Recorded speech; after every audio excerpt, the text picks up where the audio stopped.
Hello friends, आप सभी का स्वागत है अपने यूट्यूब चैनल आरएम पीसीएस पर।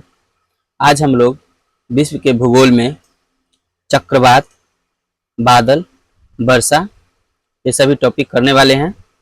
ये तीनों टॉपिक बहुत ही महत्वपूर्ण है, तो आप लोग वीडियो में लास्ट तक बने रहिएगा। आइए वीडियो को स्टार्ट करते हैं।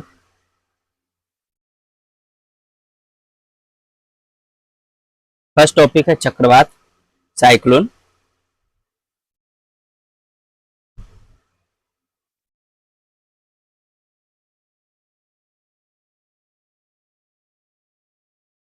चक्रवात के केंद्र में निम्न दाब होते हैं। चक्रवात के केंद्र में निम्न दाब होते हैं, जिस कारण हवाएं बाहर से अंदर की ओर आती है। हवाओं के इस उत्क्रम को ही चक्रवात कहा जाता है।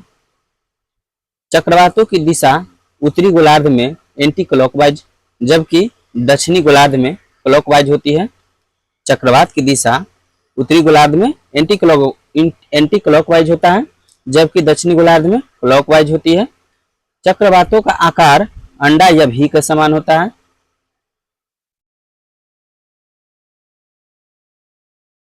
चक्रवात के केंद्र को चक्रवात का आंख कहते हैं। चक्रवात के केंद्र को चक्रवात का आंख कहा जाता है। चक्रवात को टी स्केल द्वारा मापा जाता है। देखते हैं उत्तरी गोलार्ध में एंटी क्लॉकवाइज चलती है और दक्षिणी गोलार्ध में क्लॉकवाइज।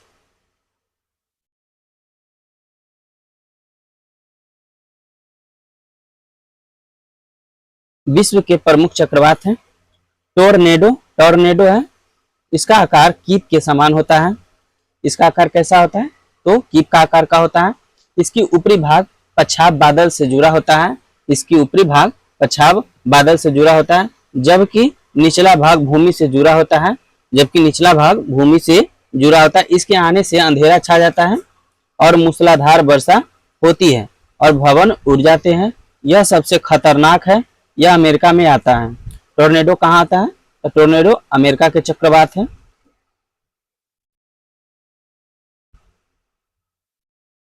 जल स्तंभ क्या है? यानी वाटर्स स्पोर्ट है। तो जब टोर्नेडो समुद्र के ऊपर जाता है तो उसे जल स्तंभ कहते हैं। जब टोर्नेडो समुद्र के ऊपर जाता है तो उसे जल स्तंभ कहते हैं, जैसा कि फिगर में दिखाया गया है।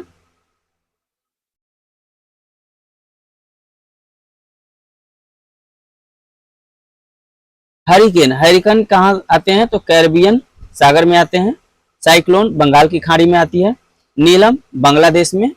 टाइफून चीन सागर में। विली ऑस्ट्रेलिया प्रशांत महासागर में आते हैं। अब है प्रति चक्रवात यानी एंटी साइक्लोन्स।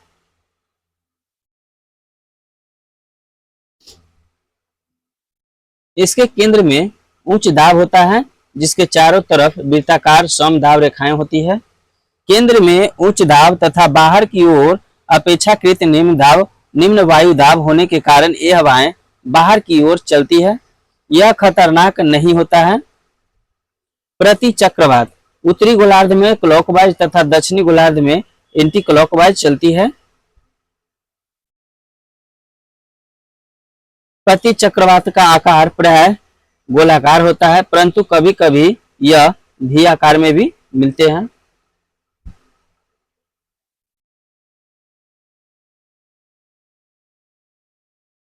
प्रति चक्रवातों के केंद्र में हवाएं ऊपर से नीचे उतरती है। प्रति चक्रवातों में केंद्र में हवाएं ऊपर से नीचे उतरती है, जिससे मौसम साफ रहता है। इसी कारण से प्रति चक्रवातों को मौसम रहित परिघटना कहते हैं। इसका उत्तरी गोलार्ध में क्लॉकवाइज चलता है और दक्षिणी गोलार्ध में एंटी क्लॉकवाइज। अब है वायु राशि क्या है, इसके बारे में जानते हैं। वायु की विशाल परत को वायु राशि कहते हैं। वायु की विशाल परत को क्या कहा जाता है? तो वायु राशि कहा जाता है। वायु राशि दो प्रकार की होती है, ठंडी वायु राशि तथा गर्म वायु राशि। वायु राशियों के बीच खाली जगह को वाताग्र या फ्रंट कहते हैं। वायु राशि के जो खाली जगह होता है उसको क्या बोलेंगे? तो फ्रंट या वाताग्र कहेंगे। वाताग्र को चक्रवात का सूचक कहते हैं। अब है आर्द्रता यानी ह्यूमिडिटी। वायु में उपस्थित नमी को आर्द्रता या निरपेक्ष आर्द्रता कहते हैं। वायुमंडल की आर्द्रता लगभग 5% होती है। वायुमंडल की आर्द्रता लगभग 5% होती है, किंतु आरामदायक वातावरण के लिए 60% आर्द्रता की आवश्यकता है। इसी कारण कूलर में पानी डाला जाता है।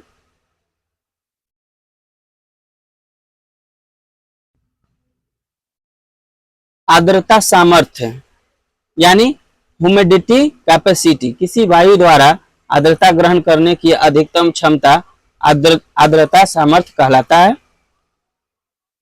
संतृप्त वायु, वैसी वायु जिसकी आर्द्रता उसकी आर्द्रता सामर्थ्य के बराबर हो उसे संतृप्त वायु कहते हैं।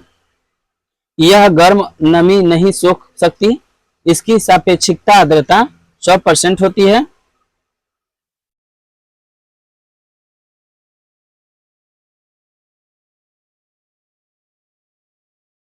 निरपेक्ष आर्द्रता, किसी क्षण वायु में नमी की मात्रा को निरपेक्ष आर्द्रता कहते हैं। सामान्यतः इसे ग्राम मीटर क्यूब में मापा जाता है। ताप तथा दाब परिवर्तन में निरपेक्ष आर्द्रता का मान बदलता है। ताप तथा दाब परिवर्तन में निरपेक्ष आर्द्रता का मान बदलता है, क्योंकि इकाई आयतन में उपस्थित जलवाष्प की मात्रा परिवर्तित हो जाती है। सापेक्ष आर्द्रता, निश्चित तापमान पर वायु के निश्चित आयतन में उपस्थित जलवाष्प की मात्रा उसी तापमान पर वायु के उसी आयतन में आर्द्रता धारण करने के अधिकतम क्षमता के अनुपात को सापेक्षिक आर्द्रता कहा जाता है। अर्थात रिलेटिव ह्यूमिडिटी बराबर होता है निरपेक्ष आर्द्रता बटा आर्द्रता सामर्थ्य गुने 100%।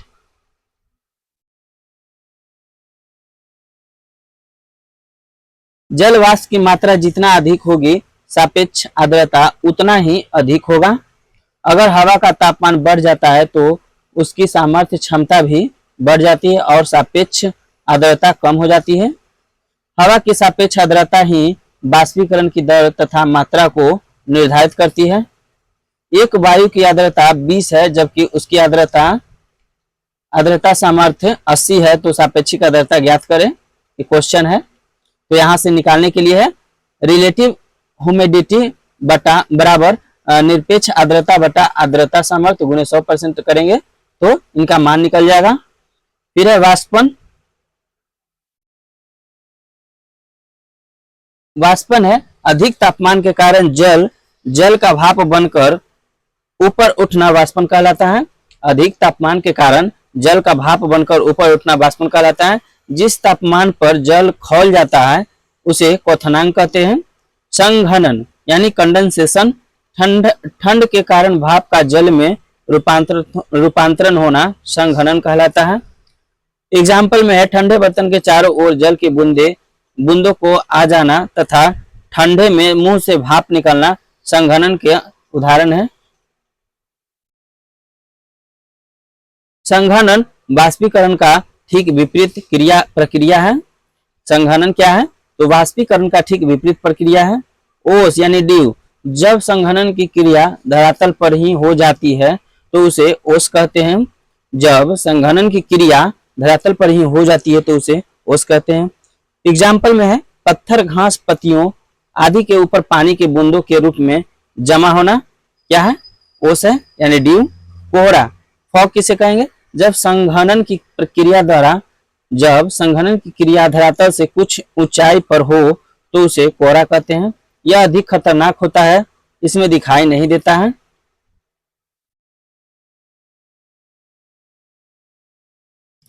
सामान्यतः कोहरे की सघनता सूर्योदय के पश्चात अधिक होती है।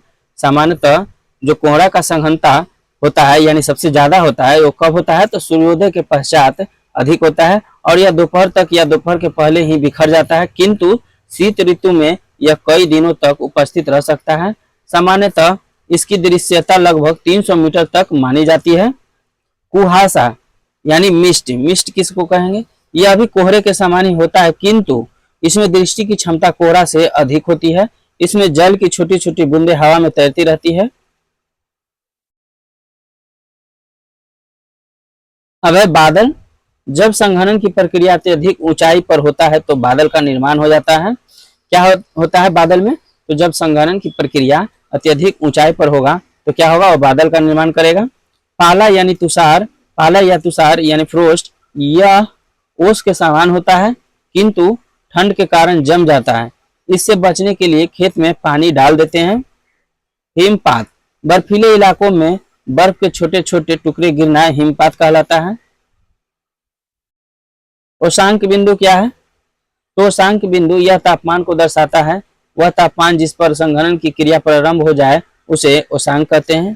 केस 1 में जब ओशांक बिंदु 0 डिग्री सेल्सियस से अधिक होता है तो ओस, कोहरा, कुहासा, बादल का निर्माण होता है। केस 2 में जब ओशांक बिंदु 0 डिग्री से कम होता है तो पाला यानी तुषार तथा हिमपात होता है।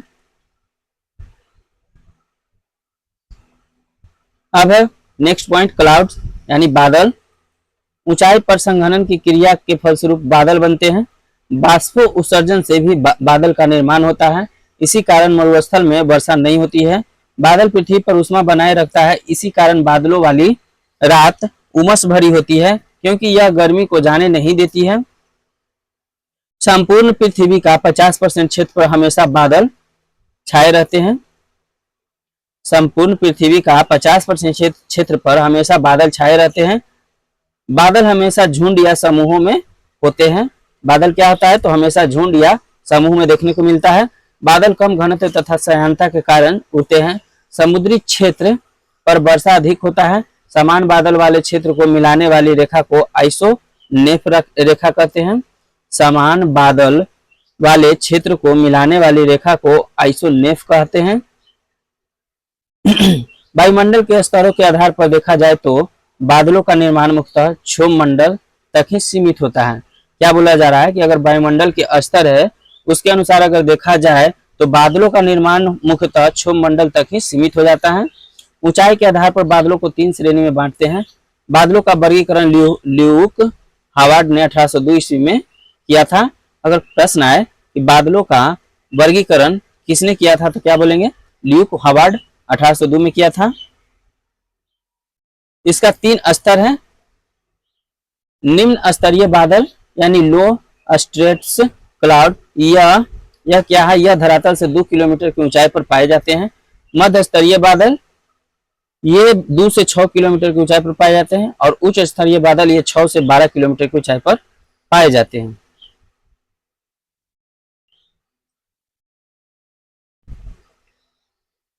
उच्च स्तरीय बादल से वर्षा नहीं होती है। उच्च स्तरीय बादल से वर्षा नहीं होती है।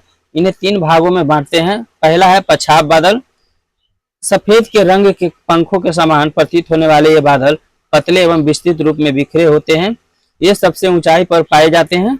पछाव बादल कहाँ पाए जाते हैं? तो सबसे ऊंचा पर पाया जाता है। इनकी संघनता कम होती है जिस कारण सूर्य का प्रकाश पृथ्वी तक निर्बाध रूप से पहुंचता है। इन बादलों को मोती का माला भी कहा जाता है। इन बादलों को क्या बोलेंगे? तो मोती का माला बोलेंगे क्योंकि इनका निर्माण बर्फ के क्रिस्टलों से होता है। ये चक्रवात के सूचक है। पछाव स्तरीय बादल यह दुधिया रंग का होता है। इसके पीछे सूरज छुप जाता है। ये चादर के समान फैले होते हैं। इन मेघों के कारण सूर्य एवं चंद्रमा के चारों ओर प्रभा मंडल का निर्माण होता है। तीसरा में है पछाव कपासी बादल। ये समूह में पाए जाते हैं। इनसे छाया नहीं बनती। इन बादलों को मैक्रेल स्काई भी कहते हैं। मैक्रेल स्काई भी कहा जाता है। मध्य स्तरीय बादल से भी वर्षा नहीं होती है। मध्य स्तरीय बादल से भी वर्षा नहीं होती है। इसे 2 भागों में बांटते हैं, उच्च स्तरीय बादल और उच्च कपासी बादल। इस बादल में लगातार वर्षा होने की संभावना बनी रहती है। ये मेघ नीले या भूरे रंग के होते हैं।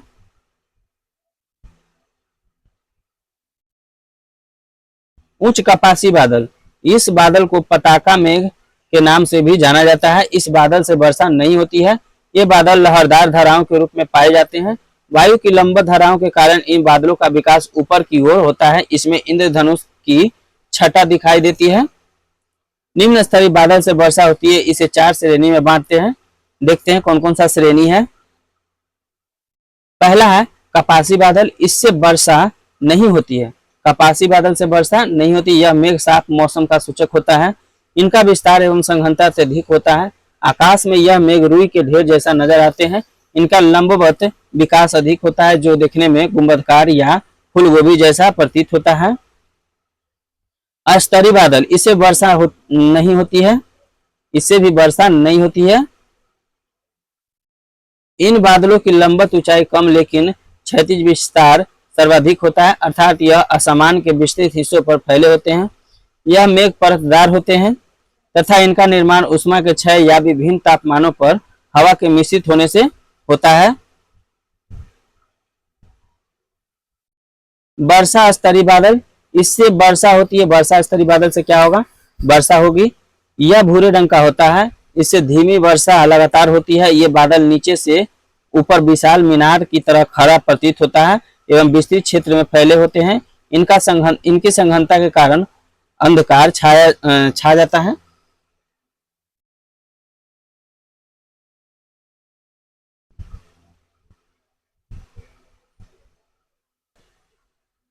नेक्स्ट पॉइंट है कपासी वर्षा बादल। इससे सर्वाधिक वर्षा होती है। कपासी वर्षा बादल से सबसे ज्यादा वर्षा होगी। इन बादलों का लंबवत विस्तार सर्वाधिक होता है। इन बादलों में तेज बछौड़ी वर्षा, ओला वृष्टि एवं तरी झंझावत की उत्पत्ति होती है। शीतोष्ण कटिबंधीय चक्रवातों में शीत बतागरों के सहारे इन्हीं बादलों से वर्षा भी होती है। नेक्स्ट टॉपिक है वर्षण। वर्षण जल चक्र से संबंधित एक ऐसी प्रक्रिया है जिसके अंतर्गत संघनित जल की बूंदें या हिम के कण गुरुत्वाकर्षण बल के कारण पृथ्वी की सतह की ओर गिरते हैं। इसमें केवल वर्षा अथवा हिम ही शामिल नहीं है, अपितु जल के अन्य रूप जैसे ओले, कोहरा आदि भी आते हैं। इसमें क्या कहा जा रहा है कि जल चक्र से संबंधित एक ऐसी क्रिया है वर्षा, जिसके अंतर्गत संघनित जल की जो बूंदे होते हैं जो या हिम के कण गुरुत्वाकर्षण बल के कारण पृथ्वी की सतह की ओर गिरते हैं।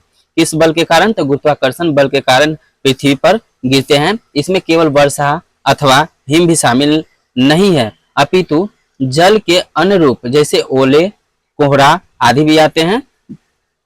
वर्षण के लिए आवश्यक दशाएं हैं। देखिए वर्षा के लिए क्या क्या आवश्यक दशाएं होती है उसको जानते हैं। जल का वाष्पीकरण होना, आर्द्रता ग्राही नाभिक की उपस्थिति, वायु में पर्याप्त जलवाष्प की मात्रा होना, वायु का आरोहण होना, वायु का संतृप्त होना, वायु का संघनन होना, ये सभी क्या है? वर्षण के लिए आवश्यक दशाएं हैं। अगर ये सब नहीं रहेंगे तो वर्षा नहीं होगी।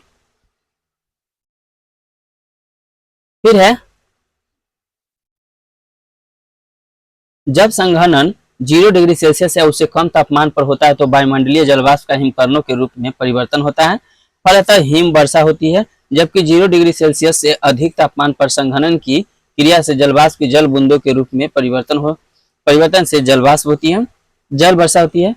जब जल की बूंद या हिम के कण अपेक्षाकृत कम या अधिक तापमान वाले क्षेत्र से होते हुए एक साथ पृथ्वी पर गिरते हैं तो इस प्रकार से होने वाली वर्षा को मिश्रित वर्षा अथवा असाहिम वर्षा कहेंगे। वर्षण के स्रोत है। वर्षा के स्रोत कैसे कैसे हैं ये देखिए। पृथ्वी पर वर्षण कई रूप में होता है। पृथ्वी पर वर्षण कई रूप में होता है। जैसे देखिए जल की बूंदों, हिमकरण व ठोस बर्फ या ओला। कभी कभी एक साथ जल की बूंदे व ओले के रूप में वर्षण के रूप में अधिकांश संघनन की विधि व तापमान पर निर्भर करते हैं। वर्षण के रूप अधिकांशतः संघनन की विधि व तापमान पर निर्भर करता है। वर्षण के अनेक रूप है, जैसे फुहार है यानी स्प्रे जैसा वर्षा जो होता है, जो हल्के हल्के बारिश होता है एकदम मध्यम मध्यम। जब वर्षण जल की छोटी छोटी लगभग 0 से 5 मिलीमीटर से भी कम व्यास वाली बूंदों के रूप में होता है तो उसे फुहार कहते हैं। इसमें संघनन की प्रक्रिया धीमी होती है। इसमें क्या होता है? संघनन की प्रक्रिया धीमी होती है। ऐसे बूंदों का निर्माण हिमकरणों के द्रवित या नीचे गिरते हुए बादलों के परस्पर मिलन से होता है। फुहार सदैव निम्न स्तरीय मेघों द्वारा होता है। फुहार सदैव किन मेघों में होगा? तो निम्न स्तरीय मेघों द्वारा होगा।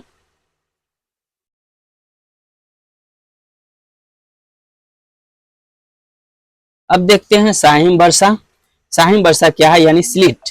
जब वर्षा की बूंदों के साथ हिम के कण भी गिरने लगते हैं तो इसे साहिम वर्षा कहते हैं। सामान्यतः यह पानी की बूंदों तथा छोटे छोटे ठोस बर्फ की गोलियां का मिश्रित रूप होता है। जब वर्षा की बूंदें ऊपरी गर्म वायु से निचली ठंडी वायु में प्रवेश करती है तो वह जम जाती है और भूतल पर नन्ही नन्ही गोलियों के रूप में गिरती है।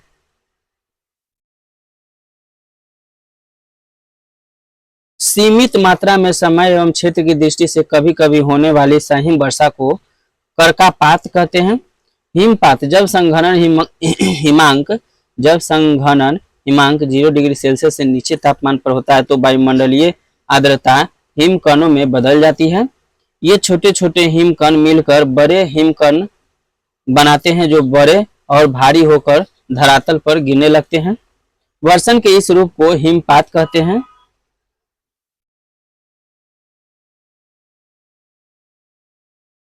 पश्चिमी हिमालय, मध्य व उच्च अक्षांशीय प्रदेश में शीतकाल में सामान्यतः हिमपात होता है।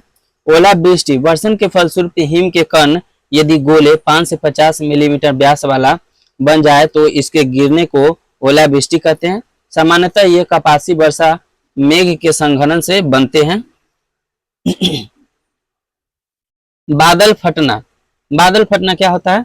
तो बादल फटने का अर्थ है अचानक ही आए तूफान और भीषण गर्जना के साथ तीव्र गति से होने वाली वर्षा है। क्या है कि बादल फटने का अर्थ क्या होता है? अचानक ही बहुत जोर जोर से तूफान और भीषण गर्जन के साथ तीव्र गति से वर्षा होने लगती है, इसी को क्या बोलेंगे? बादल फटना। जब वातावरण में अधिक नमी हो जाती है और हवा का रुख कुछ ऐसा होता है कि बादल दबाव से ऊपर की ओर उठते हैं और पहाड़ से टकराते हैं, इस स्थिति में पानी एक साथ बरस जाता है। इन बादलों को क्यूम्यूलोनिम्बस कहा जाता है। मैदानी क्षेत्रों की अपेक्षा पहाड़ी क्षेत्रों में बादल अधिक फटते हैं। मैदानी क्षेत्रों की अपेक्षा पहाड़ी क्षेत्रों में ऐसे बादल जरूर फटते हैं, मतलब अधिक फटते हैं। जैसे हाल ही फिलहाल में अभी उत्तराखंड में फटे थे। बादल फटने की घटनाएं अक्सर मानसून के दिनों में ही होती है। बादल फटने की घटनाएं अक्सर मानसून के दिनों में ही होती है क्योंकि इसी मौसम में गर्म और ठंडी दोनों तरह की हवाएं मौजूद होती है। नेक्स्ट है तरित झंझा। तरित झंझा तूफानी वर्षा का एक प्रकार है। तरित झंझा क्या है? तो एक तूफानी वर्षा का एक प्रकार है जिसमें बिजली और गरज के साथ धूल भरी आंधियां, भारी वर्षा एवं कभी कभी ओलावृष्टि भी होती है। इनकी उत्पत्ति कपासी वर्षा मेघों द्वारा होती है। यह वर्षा ऋतु एवं ग्रीष्म ऋतु के सामान्यतः दोपहर के बाद या शाम को होती है। आर्द्रता युक्त बादल, अस्थिर हवा, बिजली की उपस्थिति, तेजी से ऊपर उठती गर्म हवा सम्मिलित रूप से तरित झंझा का निर्माण करते हैं। बिजली का चमकना, बादलों के कुछ समूह धनात्मक तो कुछ ऋणात्मक आवेश वाले होते हैं। यह आवेश बादलों में उपस्थित जल कण के हवा से घर्षण के फलस्वरूप पैदा होते हैं। जब धनात्मक और ऋणात्मक आवेशित बादल आपस में टकराते हैं तो अति उच्च शक्ति की बिजली उत्पन्न होती है। इसी दौरान दोनों तरह के बादलों के मध्य हवा में विद्युत धारा के प्रवाह होने से रोशनी की तेज चमक पैदा होती है।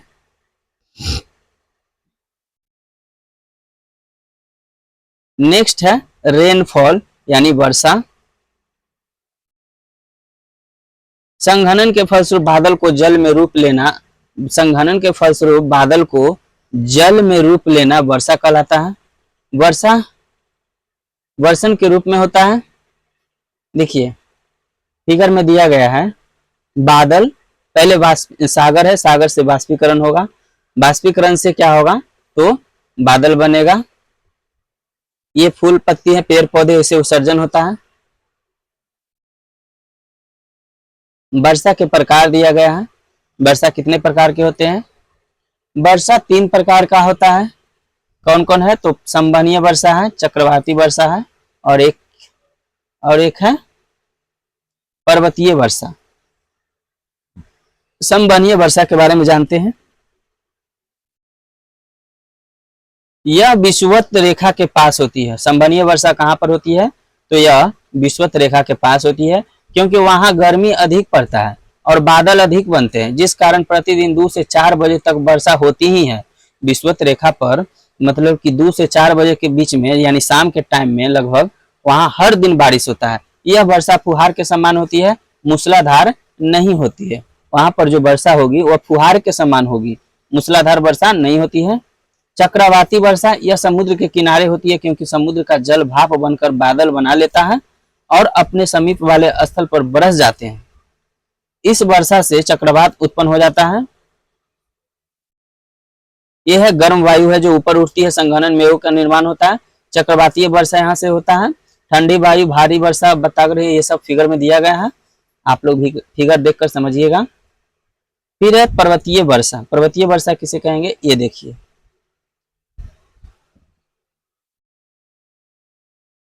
यह वर्षा पर्वतों से टकराकर होता है। यह वर्षा पर्वत से टकराने के कारण होता है। पर्वतों के दूसरी ओर वर्षा नहीं होता है। पर्वत के दूसरी ओर वर्षा नहीं होता है, जिसे वृष्टि छाया कहते हैं। जिसे क्या कहेंगे, वृष्टि छाया कहेंगे। विश्व के अधिकांश क्षेत्र पर पर्वतीय वर्षा होती है।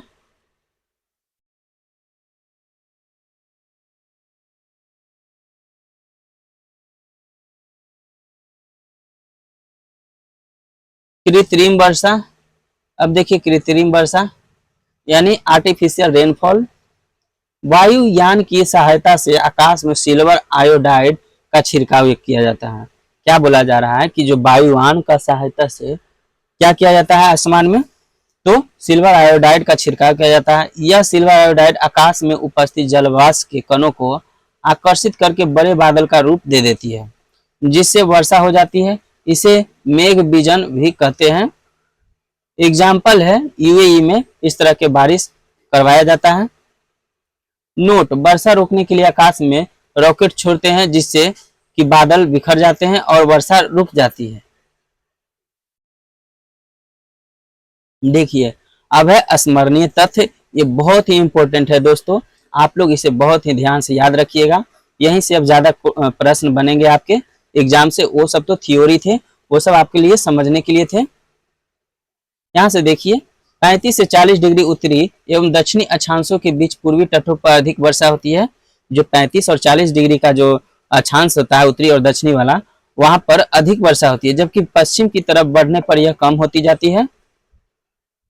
45 से 60 डिग्री 45 से 60 डिग्री उत्तरी एवं दक्षिणी अक्षांशों के मध्य पछुआ पवनों का प्रभाव होने के कारण महाद्वीपों के पश्चिम तटों पर वर्षा होती है।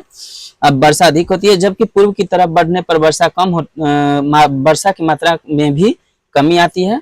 मानचित्र पर वर्षा का वितरण आइसोहाइट से दर्शाया जाता है। मानचित्र पर वर्षा का वितरण किससे दर्शाया जाता है, तो आइसोहाइट रेखा से दर्शाया जाता है। संसार में सर्वाधिक वर्षा पर्वतीय वर्षा के रूप में होती है। अगर प्रश्न आए कि संसार में सर्वाधिक वर्षा किससे होती है, तो क्या बोलेंगे, पर्वतीय वर्षा के रूप में होती है। तरित तरित झंझावत में हवाओं की गति तरित झंझावत में हवाओं की गति नीचे से ऊपर की ओर होती है।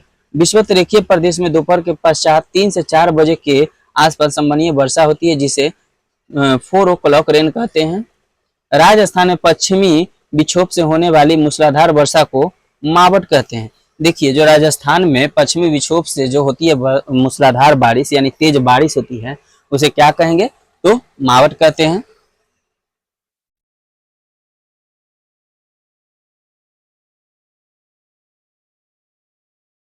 वन लाइनर क्वेश्चन है। वन लाइनर क्वेश्चन को देखिएगा, बहुत ही अच्छे अच्छे प्रश्न है इसमें। देखिए पहला क्वेश्चन है, चक्रवात की उत्पत्ति किस प्रकार होती है। चक्रवात की उत्पत्ति किस प्रकार होती है, तो आंसर में होगा दो विभिन्न तापमान वाली वायु राशियों के मिलने से होता है। यानी ठंडा और गर्म जो विभिन्न विभिन्न प्रकार के वायु राशि मिलते हैं तो चक्रवात का निर्माण कर देते हैं। चक्रवात का शांत क्षेत्र क्या कहलाता है, तो चक्षु कहते हैं इसको। चक्रवात की आंख यानी एक विशेषता, चक्रवात की आंख एक विशेषता है, उष्ण कटिबंधीय चक्रवात का विशेषता है। फलंटल वर्षा किस कारण से होती है, फलंटल वर्षा किस कारण से होती है, तो चक्रवातीय गतिविधि द्वारा फलंटल वर्षा होती है। टी मापक पर किसका मापन किया जाता है, तो चक्रवातों की शक्ति को मापते हैं टी स्केल पर। बैरोमीटर में पारे की तल की अचानक गिरावट सूचक है, तो यह किसका सूचक है, तूफान का है। टॉर्नेडो बहुत प्रबल उष्णकटिबंधीय चक्रवात है जो उठते हैं कैरिबियन सागर में। हरिकेन चलते हैं मिसिसिपी घाटी में। हरिकेन किस घाटी में चलते हैं? तो मिसिसिपी घाटी में चलते हैं हरिकेन। फिलीपींस, जापान तथा चीन सागर में जो उष्णकटिबंधीय चक्रवात तूफान आते हैं उन्हें क्या कहा जाता है? तो उन्हें टाइफून कहते हैं। नेक्स्ट है उष्णकटिबंधीय चक्रवात को ऑस्ट्रेलिया में किस नाम से जाना जाता है? तो विली विली के नाम से जाना जाता है। टॉर्नेडो का मुख्य संबंध क्या है? तो उत्तरी अमेरिका से है। उत्तरी अमेरिका में टॉर्नेडो आते हैं। प्रति चक्रवात की विशेषता क्या है? तो यह स्वच्छ आसमान प्रति चक्रवात की विशेषता है। फिर उच्च दबाव वाली हवाएं जो केंद्र से बाहर की ओर चलती है क्या कहलाती है? तो प्रति चक्रवात। जो केंद्र से बाहर की ओर चलेंगे वो प्रति चक्रवात, और जो बाहर से केंद्र की ओर आएंगे वो चक्रवात होंगे। प्रति चक्रवात में वायु दाब कहाँ अधिक होता है? तो केंद्र में होगा। प्रति चक्रवात किस क्षेत्र में कम उत्पन्न होते हैं? तो भूमध्य रेखीय क्षेत्र में कम होते हैं। प्रति चक्रवात की आकाशित सामान्यता होती है, मतलब आकृति सामान्यता होती है गोलाकार। यहाँ टाइपिंग मिस्टेक है, यहाँ पर आकृति होंगे। प्रति चक्रवात की आकृति सामान्यतः होती है तो गोलाकार होगी। प्रति चक्रवात में वायु की दिशा होती है उत्तरी गोलार्ध में घड़ी की सुइयों के अनुकूल तथा दक्षिण गोलार्ध में घड़ी की सुइयों के विपरीत होगा। टॉर्नेडो है तो टॉर्नेडो क्या है? एक अति निम्न दाब केंद्र है टॉर्नेडो। डोलड्रम क्या है? देखिए डोलड्रम से प्रश्न तो पूछते हैं, इसलिए आपके लिए बहुत ही महत्वपूर्ण है, इसे ध्यान से देखिएगा। डोलड्रम क्या है? तो भूमध्य रेखा के आसपास जो अल्प दाब वाला क्षेत्र होता है उसे डोलड्रम कहते हैं। किस मेघ को मोती की माता कहा जाता है? यानी पछाव मेघ को मोती की माता कहते हैं। कौन सा मेघ अत्यधिक वर्षा के लिए प्रख्यात है, यानी वर्षा स्तरीय है? ओक्टास मापनी का प्रयोग किसके मापन के लिए किया जाता है? तो मेघाच्छादन की मात्रा। ठीक है, क्या है प्रश्न? ओक्टास मापने का प्रयोग किसके मापन के लिए किया जाता है? तो मेघाच्छादन की मात्रा को, यानी कितना मेघ है, कितना मेघ छाया हुआ है उसकी मात्रा को किससे मापेंगे? तो ओक्टास मापने का प्रयोग करके मापेंगे। नेफोमीटर से किसका मापन किया जाता है? तो बादलों की दिशा एवं गति को मापते हैं। कौन सा मेघ वायुमंडल में सर्वाधिक ऊंचाई पर निर्मित होता है? तो पछाव मेघ है जो वायुमंडल में सबसे अधिक ऊंचाई पर होता है, यानी क्षोभ मंडल के परत सबसे ऊपर में। रेगिस्तान में बादल बरसते नहीं है, क्यों? निम्न आर्द्रता के कारण वहां बादल नहीं बरसते हैं। किसी स्थान विशेष की वर्षा निर्भर करती है पर्वतों की दिशा पर। जो किसी स्थान विशेष की जो वर्षा होती है वह किस पर निर्भर करती है? तो पर्वतों की दिशा पर। भूमध्य रेखीय प्रदेश में किस प्रकार की वर्षा होती है? तो संवहनीय वर्षा होगी यहाँ भूमध्य रेखीय प्रदेश में।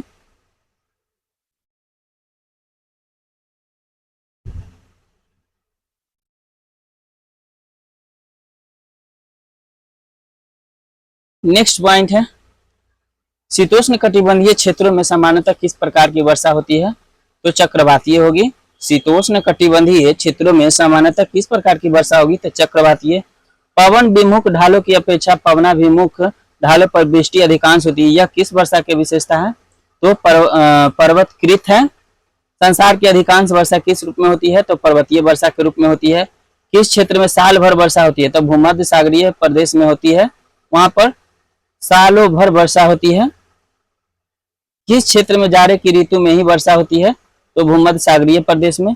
वृष्टि छाया प्रदेश किसे कहते हैं? तो पर्वतों के पवनाभिमुख ढाल को वृष्टि छाया का क्षेत्र कहेंगे। समान वर्षा की मात्रा वाले स्थानों को मिलाने वाली रेखा को क्या कहेंगे? तो आइसोहाइट कहा जाता है। किस प्रकार की वर्षा बिजली की चमक एवं बादलों की गरज के साथ होती है? तो संवहनीय वर्षा होती है। विश्व में सर्वाधिक वर्षा वाला स्थान है तो मासिनराम जो मेघालय का क्षेत्र है। विश्व का सर्वाधिक शुष्क स्थल कौन सा है? अट्टाकामा है। कृत्रिम वर्षा में किसका प्रयोग किया जाता है? सिल्वर आयोडाइड का किया जाता है। रेगिस्तान में बादल अवशेष होकर क्यों नहीं बरसते?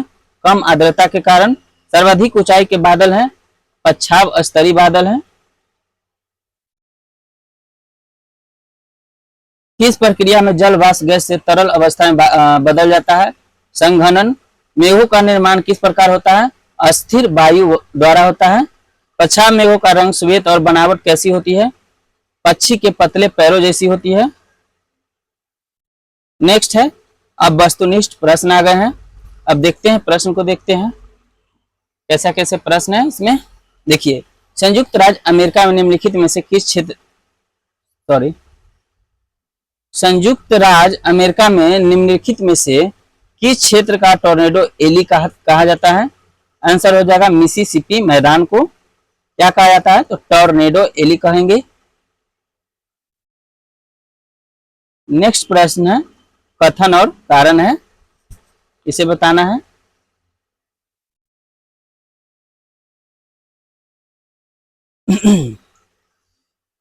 पृष्ठीय वायु चक्रवात के केंद्र के ऊपर अभ्यंतर कुंडलित होती है।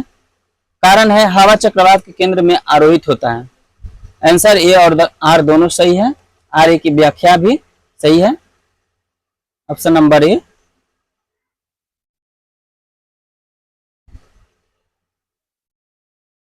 नेक्स्ट प्रश्न है, टोर्नेडो बहुत प्रबल उष्णकटिबंधीय चक्रवात है जो उठते हैं। तो टोर्नेडो कहाँ उठते हैं? कैरिबियन सागर में टोर्नेडो आते हैं। टाइफून नामक चक्रवात से निम्नलिखित में से कौन सा क्षेत्र अधिक प्रभावित होता है? तो टाइफून चीन सागर में आते हैं। बिली बिली है, तो बिली बिली क्या है? तो बिली बिली उत्तर पश्चिम ऑस्ट्रेलिया का उष्णकटिबंधीय चक्रवात है। बिली बिली ऑस्ट्रेलिया में आते हैं।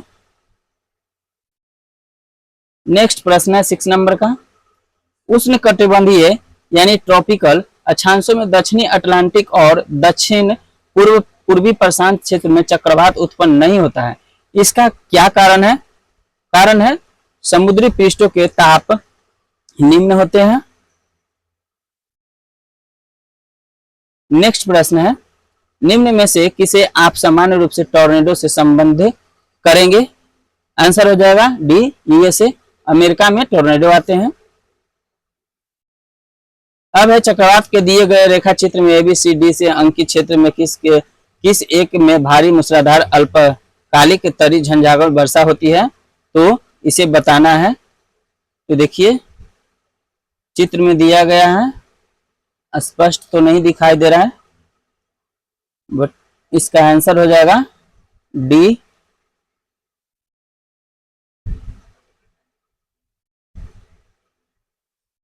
सूची 1 को सूची 2 के साथ सम्मिलित करना है और सही उत्तर चुनना है।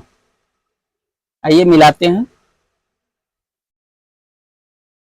देखिए, ऑस्ट्रेलिया में क्या पाया जाता है? तो बिली बिली। और टाइफून, टाइफून चीन में।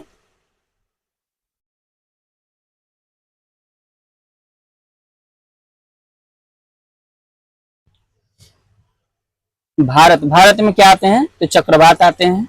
संयुक्त राज्य अमेरिका में हरिकेन, यानी ऑप्शन नंबर बी सही होगा। फिर है 10 नंबर का प्रश्न, मिलाना है। इसमें भी सही उत्तर को बताना है। आइए मिलाते हैं। देखिए, बिली बिली ऑस्ट्रेलिया में, हरिकेन तो संयुक्त राज्य अमेरिका में, टाइफून चीन में और बागियो फिलीपींस में। ऑप्शन नंबर बी सही है। निम्न मापकों में से हरिकेन द्वारा क्षति के मापन के लिए किसका उपयोग किया जाता है? आंसर हो जाएगा साफिर सिम्पसन मापक का। साफिर सिम्पसन मापक का होगा। बैरोमीटर में पारे के तल की अचानक गिरावट सूचक है। आंसर हो जाएगा डी, तूफान का। जब अचानक गिर जाएगा तो तूफान आएगा।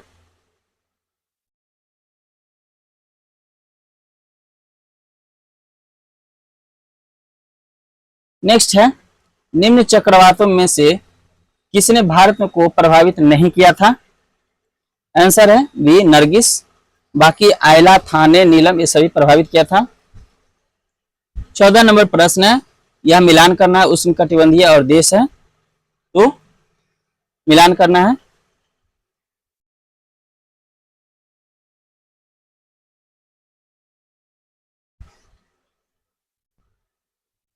बिली बिली ऑस्ट्रेलिया का है और बुइगियो फिलीपींस का था। टाइफून टाइफून यूएसए का था। हरिकेन्स जापान का।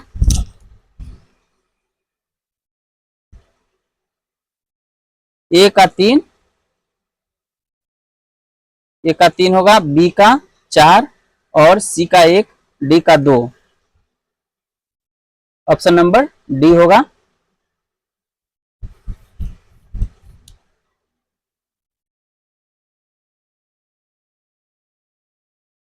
नेक्स्ट है, निम्नलिखित में से कौन सा मापक टॉर्नेडो की तीव्रता को मापने के हेतु प्रयोग किया जाता है? तो इसे क्या कौन सा स्केल से मापते हैं इसको? तो फोजिटा स्केल से मापेंगे।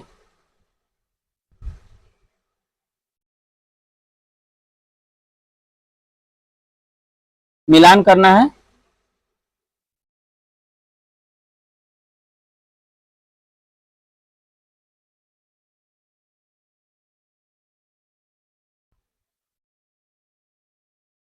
बैगुए, बैगुए कहाँ का है? तो फिलीपींस का है।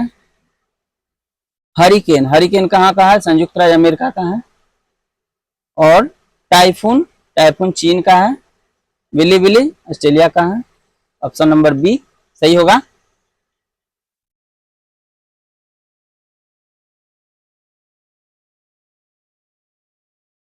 ग्रीष्म काल में आर्द्र उष्मा की अनुभव होती है जब मौसम कैसा होगा? तो उमस वाला होगा, यानी मग्गी मग्गी। 18 नंबर का प्रश्न है, वायुमंडल में नमी की मात्रा अक्षांश से संबंध है। सही है। नमी को जलवाष्प के रूप में रखने की क्षमता तापमान से संबंध है। ये भी सही है। ऑप्शन नंबर ए सही होगा। आर्द्रता परिणाम है। तो आर्द्रता किसका परिणाम है? तो हवा में नमी की उपस्थिति का। 20 नंबर प्रश्न है, निम्न अक्षांशों यानी उत्तरी अथवा दक्षिणी अक्षांशों निम्न से आप हर्ष अक्षांश से संबंधित करेंगे तो कौन से डिग्री को हर्ष अक्षांश कहते, अश्वक्षांश कहेंगे? तो आंसर हो जाएगा 30 डिग्री का।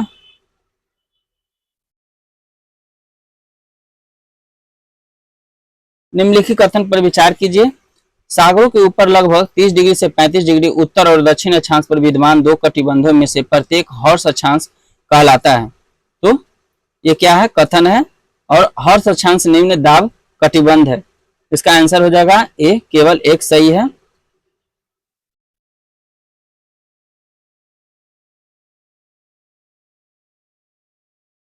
वायु दाब सबसे कम होता है। तो वायु दाब सबसे कम कौन से ऋतु में होगा?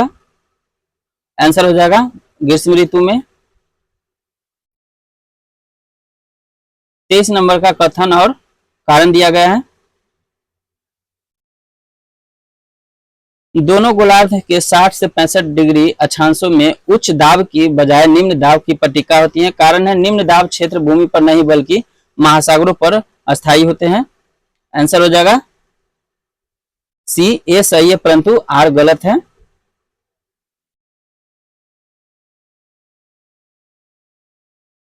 सर्वाधिक ऊंचाई के बादल हैं। तो कौन सा बादल है? तो पछाव स्तरीय बादल हो जाएगा। सर्वाधिक ऊंचाई पर जो बादल होते हैं। विचार करना है 25 नंबर में, देखते हैं।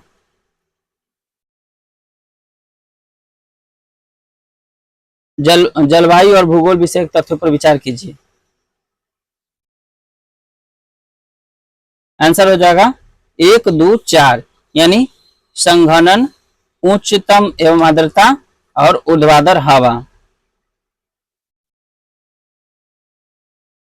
26 नंबर का प्रश्न है, तरित झंझा के दौरान आकाश में तरित किसके या किनके द्वारा उत्पन्न होती है? आंसर हो जाएगा डी, उपयुक्त में से कोई भी तरित उत्पादन नहीं करता है। 27 का हो जाएगा, निम्नलिखित में किसके संदर्भ में कुछ वैज्ञानिक पछाव मेघ यानी विरल तकनीक तथा समताप मंडल में सल्फेट वायु विलित अंतः क्षेपण के उपयोग का सुझाव देते हैं? आंसर हो जाएगा डी, भूमंडलीय तापन को कम करने के लिए। नेक्स्ट क्वेश्चन है, मेघाच्छादित रात में ओस की बूंदें क्यों नहीं बनती है? आंसर हो जाएगा बी, पृथ्वी के विकिरण को बादल अवशोषित कर लेता है। लास्ट प्रश्न है हमारा, निम्नलिखित में से कौन सा बादल अत्यधिक तीव्र वर्षा के लिए उत्तरदायी है? आंसर हो जाएगा वर्षा स्तरीय बादल। तो फ्रेंड्स, फाइनली हम लोग का बादल, वर्षा और चक्रवात का टॉपिक खत्म हो गया और इससे संबंधित एमसीक्यू भी हम लोग लगा लिए। तो आप लोग वीडियो को जरूर देखिएगा ध्यान से और बार बार रिवीजन जरूर कीजिएगा। इससे है कि आपके चक्रवात, बादल और वर्षा से प्रश्न नहीं छूटेंगे। तो फ्रेंड्स, कमेंट जरूर कीजिएगा और बताइएगा वीडियो आप लोगों को कैसा लगा, और अगर चैनल पर नए हैं तो वीडियो को लाइक जरूर कीजिएगा और सब्सक्राइब जरूर कीजिएगा। Thanks for watching video. जय हिंद,